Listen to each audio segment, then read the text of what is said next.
Hello students, welcome to our channel economics amplifier classes. इस चैनल में हम इकोनॉमिक्स से रिलेटेड छोटे छोटे टॉपिक्स को डिस्कस करेंगे और उसे अच्छे से समझने की कोशिश करेंगे। Who said economics is tough? जी नहीं, nothing is impossible in this world. अगर हम लोग कुछ भी सीखना चाहें तो उसे आसानी से सीखा जा सकता है। आज इसी इकोनॉमिक्स से एक टॉपिक मैं आपके साथ डिस्कस करने के लिए आई हूँ जिसको कहते हैं डिमांड। नाउ डिमांड किसे कहते हैं? जब हम किसी से कुछ चीज़ मांगते हैं या किसी चीज़ की चाहत करते हैं तो उसे डिमांड कहते हैं। बट इकोनॉमिक्स में डिमांड क्या होता है ये आज हम देखेंगे। सो कॉन्सेप्ट ऑफ डिमांड अगर आप हमारे स्क्रीन पर देखें तो आपको दिखेगा desire plus purchasing power is equal to demand. यानी कि डिजायर, अगर हमें किसी चीज़ की चाहत है, प्लस हमारे पास अगर उस चीज़ को खरीदने की सलाहियत है, हमारे पास परचेजिंग पावर है, तो ही उसे हम डिमांड कह सकते हैं। यानी इन दोनों में से अगर कोई भी एक कंपोनेंट नहीं हो तो डिमांड नहीं कहलाएगा। यहाँ पर देखिए एक एग्जाम्पल भी बनाया गया है जहाँ पर एक कार है। अगर हमारी डिज़ायर है कि एक कार हम खरीदें और उसके साथ हमारे पास परचेजिंग पावर भी है, यानी कि उतने पैसे या उतने रुपए हमारे पास मौजूद हैं, तो हम डिमांड क्रिएट कर सकते हैं। हम लोग इसे अगर वर्ड्स में कहना चाहें तो कैसे कहेंगे? Demand means desire which is backed by the individual's ability and willingness to buy a particular commodity at a given price within a given period of time. Demand से सिर्फ डिजायर ही नहीं होता है, उस डिजायर के साथ साथ हमारे पास विलिंगनेस, चाहत और एबिलिटी यानी कि उस चीज़ को खरीदने की सलाहियत भी मौजूद होनी चाहिए, तभी वो डिमांड कहला सकता है। चलिए बढ़ते हैं नेक्स्ट टॉपिक की तरफ। नेक्स्ट टॉपिक में जाने से पहले मैं आपको बता दूं कि अगर आपको और भी नई नई जानकारी चाहिए है डिमांड से रिलेटेड या इकोनॉमिक्स से कोई भी टॉपिक आपको जाननी है तो हमारे कमेंट बॉक्स पे ज़रूर कमेंट करें और हमारे चैनल को सब्सक्राइब करें। डिमांड फंक्शन एक्चुअली में बनता है बहुत सारे फैक्टर्स से जो डिमांड को अफेक्ट करते हैं। नाउ डिमांड को अफेक्ट करने वाले फैक्टर्स बहुत सारे हैं, जो इंडिविजुअल डिमांड को अफेक्ट करते हैं, जो मार्केट डिमांड को अफेक्ट करते हैं। तो उनमें से कुछ फैक्टर्स पहले हम देखेंगे और उसके बाद मैं आपको बताऊंगी कि उन फैक्टर्स से ही हम डिमांड फंक्शन कैसे बना लेते हैं। तो यहाँ पर कुछ फैक्टर्स हैं जैसे कि price of the commodity. Now demand को अफेक्ट करने वाला पहला चीज़ जो है वो है प्राइस। उस कमोडिटी का प्राइस उस चीज़ के डिमांड को बहुत बहुत इन्फ्लुएंस करता है। उसके अलावा है price of all the other commodity. ना उस सामान का प्राइस छोड़कर उससे रिलेटेड जो कमोडिटी हैं, या तो वो उसका सब्स्टिट्यूट हो गया या कॉम्प्लीमेंट्री हो गया, इन दोनों का प्राइस भी हमारे कमोडिटी के प्राइस को इन्फ्लुएंस करता है।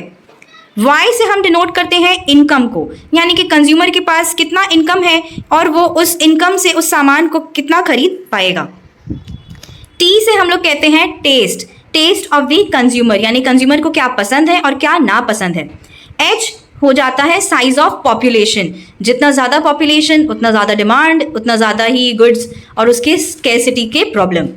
वाई बार होता है डिस्ट्रीब्यूशन ऑफ इनकम, यानी इनकम किस तरीके से डिस्ट्रीब्यूटेड है। एक दिन में कोई इंसान 1000 रुपया भी कमाता है डेली वेजेस में और कोई इंसान लाख रुपया भी कमाता है अपने बिजनेस के जरिए। तो इस तरीके से डिस्ट्रीब्यूशन ऑफ इनकम भी मायने रखता है। और लास्ट है गवर्नमेंट का पॉलिसी। गवर्नमेंट का पॉलिसी जो कि हो गया आपका सब्सिडी, टैक्सेस, ये सब इंफॉर्मेशन से हम लोग को निकलेगा डिमांड फंक्शन। ना यहाँ पर जितने भी फैक्टर्स हैं उन सब के बगल में डिनोशन दिया गया है, Px, P1, Px-1, Y, test के लिए जो होता है, H, Y बार, G, ये सारे ही फैक्टर्स हम अगर एक फंक्शन में डाल दें, यानी कि dx is equal to f, यानी फंक्शन ऑफ, देखिए वही सारा डिनोशन को इकट्ठा करके ब्रैकेट के अंदर डाल दिया गया है, यानी Px, P1, Px-1, Y, T, E, H, Y बार, G। तो इन सब को अगर हम लोग एक फंक्शनल फॉर्म में डाल देते हैं तो इसे ही डिमांड फंक्शन कहते हैं। तो चलिए डेफिनेशन देखते हैं। डिमांड फंक्शन क्या होता है? Demand function states the relationship between the demand for a commodity and it's determinants, यानी कि यहाँ पर हमने जितने भी सारे पॉइंट्स देखे या फैक्टर्स देखे उसे डिटर्मिनेंट्स भी कहा जाता है। इसको हम लोग फंक्शनल रिलेशनशिप में डाल देंगे तो हमारा डिमांड फंक्शन बन जाएगा। So easy. इस तरीके से अगर आप किसी भी टॉपिक को समझेंगे तो वो आपको आसानी से समझ आएगी। So this equation is called demand function. अब बढ़ते हैं नेक्स्ट टॉपिक की तरफ, और ये टॉपिक तो बहुत ही इजी टॉपिक है। अगर आप हमारे वीडियो को देखते रहें तो ये टॉपिक आपके लिए कुछ भी नहीं। देखिए क्या है, लॉ ऑफ डिमांड, यानी कि इस टॉपिक का सबसे अहम हिस्सा लॉ। नाउ ये वर्ड ही लोगों को घबरा देता है कि लॉ, बाप रे बाप, हमें लॉ जानना पड़ेगा। तो हम लोग चलिए देखते हैं डिमांड के लॉ को किस तरीके से एक्सप्लेन करते हैं। यहाँ पर कुछ डायग्राम है, अगर आप इस डायग्राम को ध्यान से देखें तो पहले वाले मेजरमेंट में रुपए का वैल्यू ज़्यादा है और क्वांटिटी जो खरीदा जा रहा है एप्पल्स की वो कम है। यानी कि जैसे जैसे हमारा प्राइस इंक्रीज करता है हमारा क्वांटिटी डिमांडेड डिक्रीज कर जाता है। प्राइस का एरो अप जाएगा तो क्वांटिटी का एरो नीचे आएगा। प्राइस बढ़ने पर क्वांटिटी घट जाती है। ये हो गया फर्स्ट पार्ट इस लॉ का। सेकेंड पार्ट में आप देखें कि जैसे ही रुपये का वैल्यू ऊपर गया यानी कि घट गया है, हमारा क्वांटिटी ऑफ एप्पल्स बढ़ गया। यानी कि जैसे ही प्राइस डिक्रीज होता है हमारा क्वांटिटी डिमांडेड इंक्रीज हो जाता है। प्राइस का एरो जैसे ही डाउन हुआ क्वांटिटी डिमांडेड का एरो वैसे ही ऊपर चला गया। तो ये हो गया हमारा दूसरा पार्ट लॉ ऑफ डिमांड का। नाउ अगर इन दोनों पार्ट को हम लोग जोड़ दें और उसे एक साथ लिखने को कहें तो हमारा लॉ तैयार हो जाएगा। चलिए देखते हैं लॉ क्या कहता है। The law of demand states that other things remaining equal। Now ये जो पार्ट है ये इस लॉ के लिए क्या, कई सारे लॉ के लिए बहुत इंपॉर्टेंट है। कोई भी लॉ में अपनी एक अजम्पशंस होते हैं जिनको फॉलो करने के बाद ही आप उस लॉ को अप्लाई कर सकते हैं, इसलिए यहाँ पर ये लिखा जाता है other things remaining equal. Now इसे लैटिन में सेटरस पैरिबस भी कहते हैं। अगर ये सेटरस पैरिबस लिखा गया है कहीं पर तो उसका मतलब क्या होता है, अदर थिंग्स रिमेनिंग इक्वल, यानी बाकी के सारी चीज़ों को ध्यान में रखते हुए हम लोग आगे का लॉ को प्रोसीड करेंगे। The quantity demanded of a commodity increases when it's price falls and decreases when it's price rises. So simply हमारा लॉ ऑफ डिमांड बनकर आसानी से तैयार हो गया। तो ये था हमारा लॉ ऑफ डिमांड, जहां पर हम लोग सीखते हैं कि जैसे ही हमारा क्वांटिटी डिमांडेड प्राइस जैसे ही हमारा घट जाएगा क्वांटिटी डिमांडेड अपने आप बढ़ जाता है, और जैसे ही प्राइस बढ़ जाता है क्वांटिटी डिमांडेड अपने आप ही घट जाता है। Thus, the law of demand indicates an inverse relationship between the price and quantity demanded of a commodity। तो इस तरीके से हम लोग कह सकते हैं कि प्राइस में और क्वांटिटी डिमांडेड में एक इनवर्स रिलेशनशिप चलता है, यानी कि ठीक ऑपोजिट रिलेशन है। यानी कि प्राइस बढ़ रहा है क्वांटिटी घट रहा है, प्राइस घट रहा है तो क्वांटिटी बढ़ रहा है। अब हम लोग देखेंगे कि हम लोग डिमांड कर्व को किस तरीके से डिराइव कर सकते हैं, यानी कि डिमांड कर्व कैसे बनाते हैं।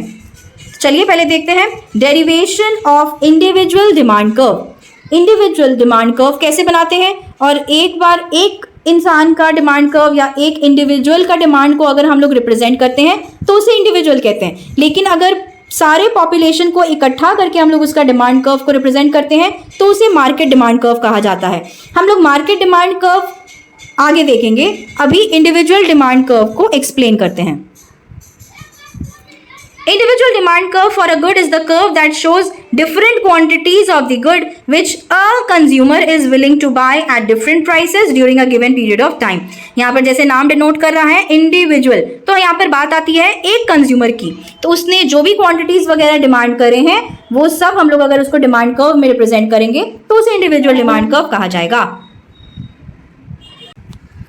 किसी भी डिमांड कर्व को बनाने के लिए जो आपको ज़रूरत पड़ेगा वो है डिमांड शेड्यूल। हम लोग कोई भी डायग्राम बिना क्वांटिटेटिव डेटा के नहीं बना सकते हैं।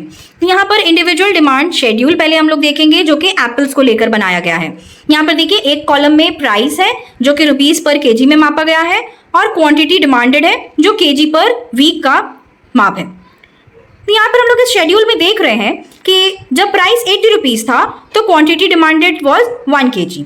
जैसे ही प्राइस घट जाता है और 70 रुपीज़ पे आ जाता है क्वांटिटी डिमांडेड बढ़कर 2 kg हो गया, और प्राइस घटने पर 60 क्वांटिटी डिमांडेड मेरा 4 kg पे चला गया, और भी प्राइस अगर घट गया है दैट इज 50 रुपीज़ तो क्वांटिटी डिमांडेड बढ़कर 6 kg हो गया।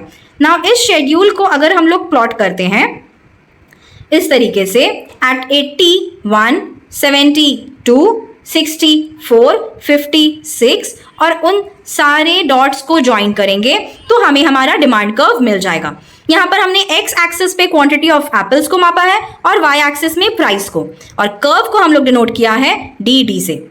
तो इस तरीके से हमें इंडिविजुअल डिमांड कर्व मिल गया। The picturisation of demand schedule is called demand curve. Demand curve और कुछ नहीं बल्कि डिमांड शेड्यूल का ही पिक्चर है। The demand curve slopes downwards from left to right, which indicates that there is an inverse relationship between price and quantity demanded. हमारा demand curve जो है वो हमेशा डाउनवर्ड स्लोपिंग होता है। क्यों? क्योंकि प्राइस और क्वांटिटी में एक इनवर्स रिलेशनशिप होता है। इस तरीके से हमारा डिमांड कर्व डाउनवर्ड स्लोपिंग होता है। आज के लिए बस इतना ही।